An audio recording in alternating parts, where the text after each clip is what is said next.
दोस्तों कैसे हैं आप सभी। आज हम लोग लेके आए हैं फिजिकल फार्मास्यूटिक्स का और एक इम्पोर्टेंट क्वेश्चन जो मेनली 8 मार्क्स और 5 मार्क्स में पूछा जाता है। वो कभी कभी वो क्वेश्चन ऐसे होता है कि explain the factors improving the stability of emulsion, और कभी कभी वही क्वेश्चन घुमा के पूछते हैं discuss about the factors which improve the physical stability of the emulsion। दोनों क्वेश्चन का आंसर एक ही है, घबराने का कोई बात नहीं है। मैं यहाँ ये क्वेश्चन इतना ही अच्छी तरीके से इसी का पर्टिकुलर नोट्स बनाया हूँ ताकि आप लोग एग्जाम में अच्छी तरह से लिख सको। 5 मार्क्स के लिए कितना लिखना है, 8 मार्क्स के लिए कितना लिखना है, सारा कुछ ये वीडियो में डिस्कस करने वाला हूँ। एंड तक देखते रहिए। चलो शुरू करते हैं आज के वीडियो।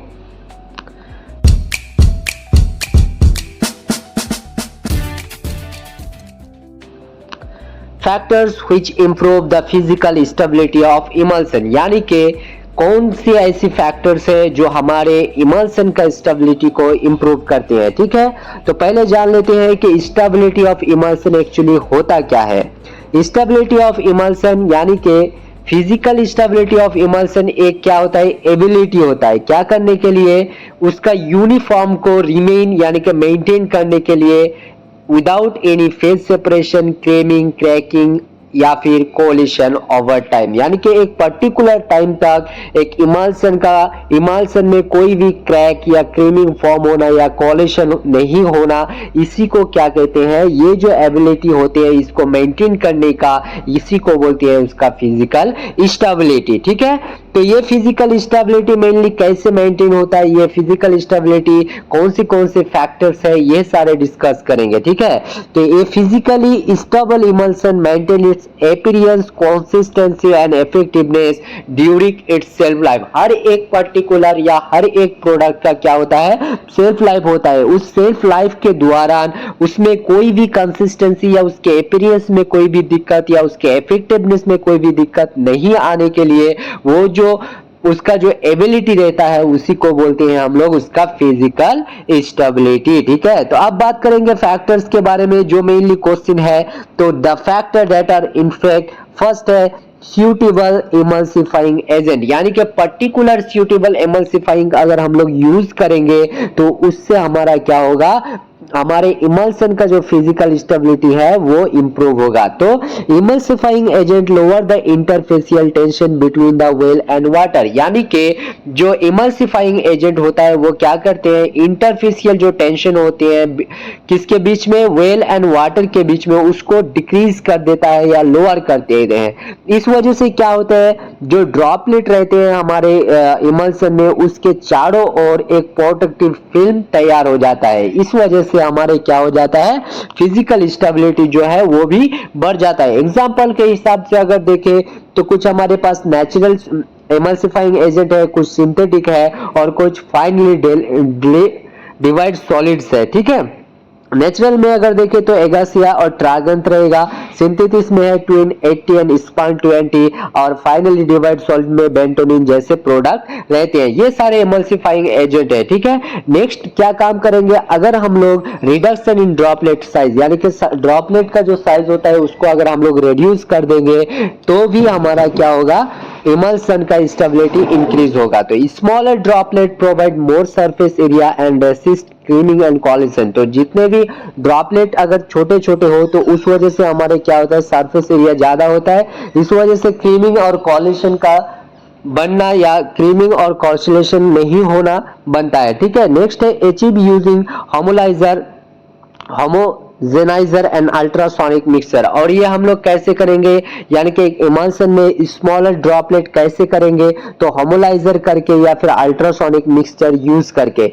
इससे क्या होगा, help in forming a more uniform and stable emulsion, इससे हमारे क्या होगा, एक और बेहतरीन यूनिफॉर्म वाला इमल्सन और स्टेबल इमल्सन तैयार हो जाएगा। ठीक है, नेक्स्ट है increase in viscosity of continuous phase, अगर हमारे इमल्सन का कंटिन्यूअस फेज का अगर विस्कोसिटी हम लोग इंक्रीज करते हैं तो भी हमारा क्या होगा, इमल्सन में इमल्सन में हमारे स्टेबिलिटी इंक्रीज होगा।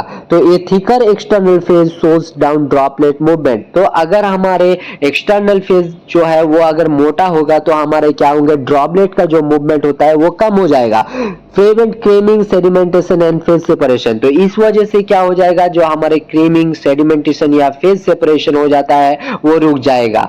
फिर viscosity can be increase using agent like methyl cellulose and xanthan gum. और हम कैसे विस्कोसिटी कंटिन्यूअस फेज का इंक्रीज करेंगे, तो बहुत सारे एजेंट है जैसे मिथाइल सेलुलोज हो गया, जैंथन गम हो गया, ये सारा कुछ यूज करके हम लोग क्या करेंगे, उसका विस्कोसिटी को इंक्रीज करेंगे। जब भी हमारा कंटिन्यूअस फेज का विस्कोसिटी इंक्रीज हो जाएगा तब जाके हमारा क्या होगा, जो इमल्सन है उसका स्टेबिलिटी भी इंक्रीज हो जाएगा।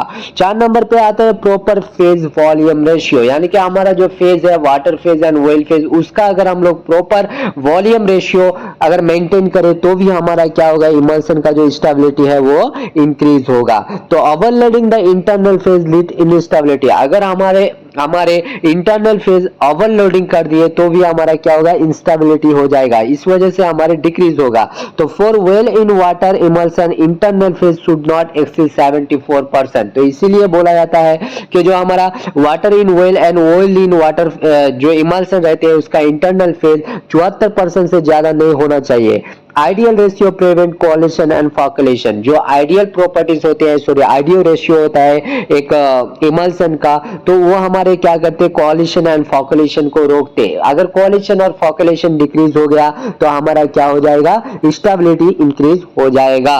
5th नंबर पे आते हैं एप्रोप्रिएट स्टोरेज कंडीशन, यानी कि हम इमल्सन को एक पर्टिकुलर एक परफेक्ट पोजीशन में अगर रखें या उसको एक पर्टिकुलर कंडीशन में रखें तो भी हमारा क्या होगा, जो इमल्सन है उसका स्टेबिलिटी इंक्रीज होगा। तो emulsion should be stored in control temperature usually 25 degree और बिलो। तो हमारा जो इमल्सन होता है एक उसको कंट्रोल टेम्परेचर में रखा जाता है, कितने तक, 25 डिग्री सेंटीग्रेड या फिर उसके नीचे। Protect from freezing, excessive heat and light, excessive heat, light और फ्रीजिंग से क्या करना है, उसको प्रोटेक्ट करना है। Stability improve with minimal environmental state, और इन्वायरमेंटल स्टेट जितना कम होगा हमारा स्टेबिलिटी उतना ही इंप्रूव होगा। नेक्स्ट में आता है जेटा पोटेंशियल एंड इलेक्ट्रॉनिक रिपल्शन। तो जेटा पोटेंशियल एंड इलेक्ट्रॉनिक रिपल्शन से भी हम लोग क्या कर सकते हैं, हमारे इमल्सन का जो स्टेबिलिटी है उसको इंक्रीज करते हैं। तो अगर हाई जेटा पोटेंशियल है किसमें, ड्रॉपलेट के बीच में, यानी कि बिटवीन द ड्रॉपलेट्स, तो हमारे क्या होगा, जो वो ड्रॉपलेट अपने अंदर यानी कि खुद के आसपास नहीं आएगा और हमारे इमल्सन का स्टेबिलिटी इंक्रीज हो जाएगा।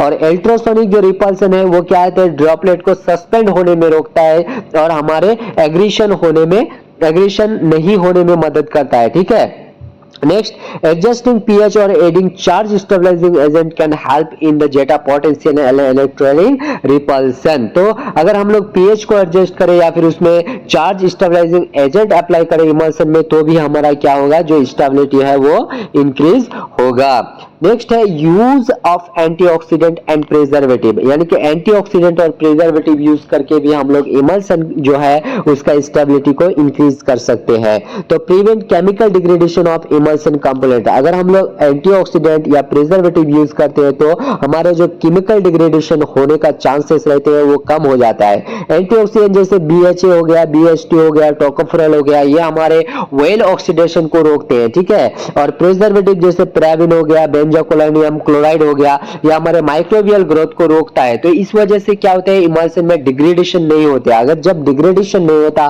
तो हमारे लाइफ स्पैन में भी इंक्रीज होता और उसका स्टेबिलिटी भी इंक्रीज होता। नेक्स्ट हमारा है पैकेजिंग एंड कंटेनर सिलेक्शन, कैसे पैकेज करें, कौन सा कंटेनर हम लोगों को लेना है, वो भी हमारे क्या करेंगे, इमल्सन का स्टेबिलिटी को इंक्रीज करेंगे। तो emulsion should be package in air tight light resistance container, हमारा जो कंटेनर होगा वो एयर टाइट होना चाहिए और वो लाइट रेसिस्टेंस होना चाहिए। तो हमारे उसमें क्या करना है, इमल्सन को रख देना है। Wide mouth bottle are preferred for viscous emulsion, जो विस्कस इमल्सन है उसके लिए हमारे जो बॉटल प्रीफेड करते हैं उसका माउथ का जो शेप है वो वाइड होना चाहिए। Proper closure prevent contamination and maintenance stability, और उसको प्रॉपर तरीके से क्लोजर करना चाहिए, यानी कि उसका जो ढक्कन है उसको अच्छी तरह से अटकाना चाहिए। तो उससे हमारा क्या होगा, जो स्टेबिलिटी है वो मेंटेन होगा और कंटामिनेशन से रोकेगा।